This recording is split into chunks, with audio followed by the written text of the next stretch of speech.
par le choix de ce calendrier, ça n'est pas moi seulement qu'on assassine, c'est l'élection présidentielle.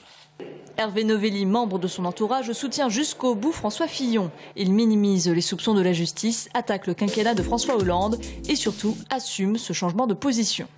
Il n'a pas promis, il a simplement indiqué qu'il renoncerait s'il était mis en examen, mais je pense qu'il avait en tête une justice impartiale qui exerce son droit à charge et à décharge, ce qui n'a absolument pas été le cas dans cette procédure. Cette décision surprise du candidat Fillon a fait naître un certain malaise au sein de l'UDI. Son allié a aujourd'hui annoncé suspendre son soutien au candidat. Au niveau local, la présidente de l'UDI 37, Sophie Oconi, refuse de s'exprimer sur ce sujet.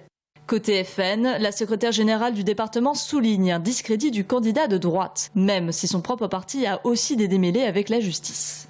Il crie à l'assassin, mais il se rend à la convocation des supposés assassins. Non, franchement, on n'y comprend plus rien. Et les électeurs de droite et du centre n'y comprennent plus rien non plus. Pour Françoise Amiot, ancien soutien de François Fillon, aujourd'hui rallié à Emmanuel Macron, ce rebondissement théâtralisé est une nouvelle contradiction avec les valeurs portées par le candidat sorti des primaires et ses actes. Ça n'allait pas assez vite. Aujourd'hui, ça va trop vite. Il participe éventuellement à la demande d'une trêve judiciaire.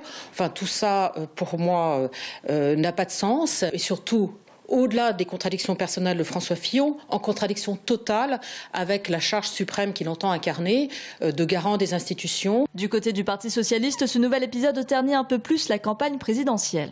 Je considère pour la qualité du débat démocratique que la droite a le droit d'être représentée dans l'élection présidentielle par un candidat en situation de pouvoir parler de son projet sans être empêtré dans les affaires. Or, il préfère actionner la vieille histoire du complot judiciaire.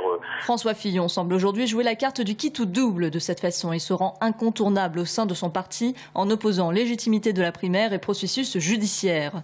Aux nombreuses rumeurs de plan B qui circulaient au sein de son parti, il les met devant un choix cornélien, lui ou le chaos.